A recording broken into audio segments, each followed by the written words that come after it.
đây chừng cá bốc nhom này đâm tơ lông ở tiền sát màu cái nó có đâm tơ lông đây bên cái cọ đâmไปវាស្ងួតខ្លាំងអត់សូវធំជីកបន្លាយពេតជុំវិញហើយដាំថ្នោតដើមជីកឲ្យសងខាងហើយកម្រងយកស្វាយចន្ទីមកដាំ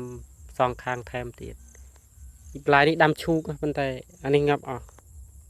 ឈូកដោយសារតាជីក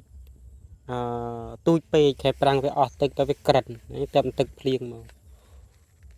ហើយកលជីកនោះអត្រាវាជាប់ផងវាជីកអត់បានជុំវិញនៅសល់ខាងនោះហើយ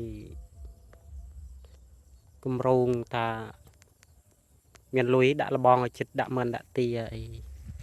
ហើយវានៅនឹងនេះផងនៅផ្ទះផងទៅបានអាណាវាអន់អីបំបែកមកនៅនេះអាណាល្អយ៉ាងទុកនៅផ្ទះអញ្ចឹងទៅនេះដើមតលង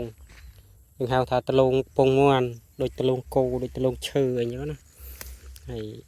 ស្លឹកវាអញ្ចឹងដើមវាសហើយមើមវាស្ងោហូបទៅលឿងចឹងដាំនេះតលងពងមាន់ភាគច្រើនសឹកទាំងអស់ខាងខ្ញុំហៅតលងគោអានេះដើមស្លឹកវាស្តៀងគ្នាហើយដើមវាខៀវ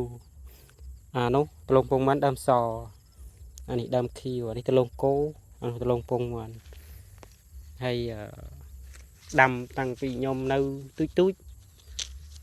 ចូល20ឆ្នាំ30ឆ្នាំជាងហើយដាំបែបនេះរហូតដាំខ្ទងខែ10 11អីជាងដាំហើយខែ7ខែ8ខែ9អីយើងដកលក់ដោយសារតែខែ9នោះទឹកលិចអស់ឬក៏បើទឹកអត់លិចទេវាជាំខ្លាំងមើមវាលលួយអញ្ចឹងយើងដកលក់ស្ងោលក់នៅផ្សារធម្មតាអត់ដូចតលងមីទេតលងមីយើងលក់ទៅបរទេសនេះលក់ស្ងោហូបក្នុងភូមិធម្មតា